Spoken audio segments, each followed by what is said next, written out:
Visit விசால யூஏக்கு வந்துட்டு ஒரு கம்பெனில ஜாயின் பண்ணிடுறீங்க. ஸோ லாஸ்ட் மொமெண்ட்ல இந்த கம்பெனில விசா கொடுக்க முடியாது, எங்களுக்கு சேலரியும் ப்ரொவைட் பண்ணல அப்படிங்கிற ஒரு சுச்சுவேஷன்ல இந்த லீகலா எப்படி அப்ரோச் பண்றது, இதுக்கான சொல்யூஷன் என்ன அப்படின்னு கேக்குறீங்க.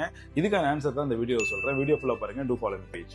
யூஏல ஒரு எம்ப்ளாய்மெண்ட் விசால ஒரு ஆளை ஹையர் பண்ணணும் அப்படிங்கிற பட்சத்துல கண்டிப்பா ஆஃபர் லெட்டர் கொடுத்துருக்கணும். இந்த ஆஃபர் லெட்டர் பாத்தீங்கன்னா not company letter, ministry of human resource, அதாவது மொஹரி டிபார்ட்மெண்ட்ல இருந்து கவர்மெண்ட் சைட்ல இருந்து உள்ள ஆஃபர் லெட்டர். இந்த ஆஃபர் லெட்டர் கிடைச்சாதான் உங்களால லீகலா ஜாபுக்கு ஜாயின் பண்ண முடியும். இதுதான் ப்ரொசீஜர். ஸோ ஒன்ஸ் நீங்க ஜாயின் பண்ணிடுறீங்க, அட்லீஸ்ட் ஒரு 1 வீக் 10 டேஸ் டைம் பீரியட்ல தான் உங்களுக்கு ஜாப் ஆஃபர் கான்ட்ராக்ட் பண்ணிருக்கணும். அப்படி எதுவுமே பண்ணாம உங்களோட விசிட் விசா எக்ஸ்பர்ட் ஆகிற வரையும் உங்களை ஜாப்ல இருக்க சொல்றாங்க, அதுக்கான சேலரியும் தரல அப்படிங்கிற பட்சத்துல நீங்க தெளிவா புரிஞ்சுக்கணும் அவங்க உங்களை யூஸ் பண்றாங்க. ஸோ இது ஒரு இல்லீகல் ட்ராப். ஸோ இந்த மாதிரியான விஷயத்தை நம்ம அவாய்ட் பண்ணிக்கணும். இந்த லாஸ்ட் மூமெண்ட்ல விசிட் விசா எக்ஸ்பர்ட் ஆக போது, ஃபைன் ஸ்டார்ட் ஆகும் போது அப்படிங்கும் போது எல்லாமே உங்களுக்கு மட்டும் தான் ரெஸ்பான்சிபிள், கம்பெனி அதுக்கான ரெஸ்பான்சிபிள் எடுத்துக்க மாட்டாங்க.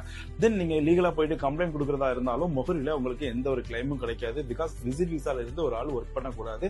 அப்போ நீங்க கம்ப்ளைண்ட் பண்ணும்போது உங்களுக்கு எந்த ஒரு பெனிஃபிட்ஸும் கிடைக்காது. லாஸ்ட் மொமெண்ட்ல நீங்க பிரச்சனையை ஃபேஸ் பண்ற மாதிரியான சுச்சுவேஷன் வந்துடும். இது தெரியாத உங்க ஃப்ரெண்ட்ஸ் அண்ட் ஃபேமிலிக்கு இந்த விசா வீடியோவை ஷேர் பண்ணுங்க. And do follow me page for important updates.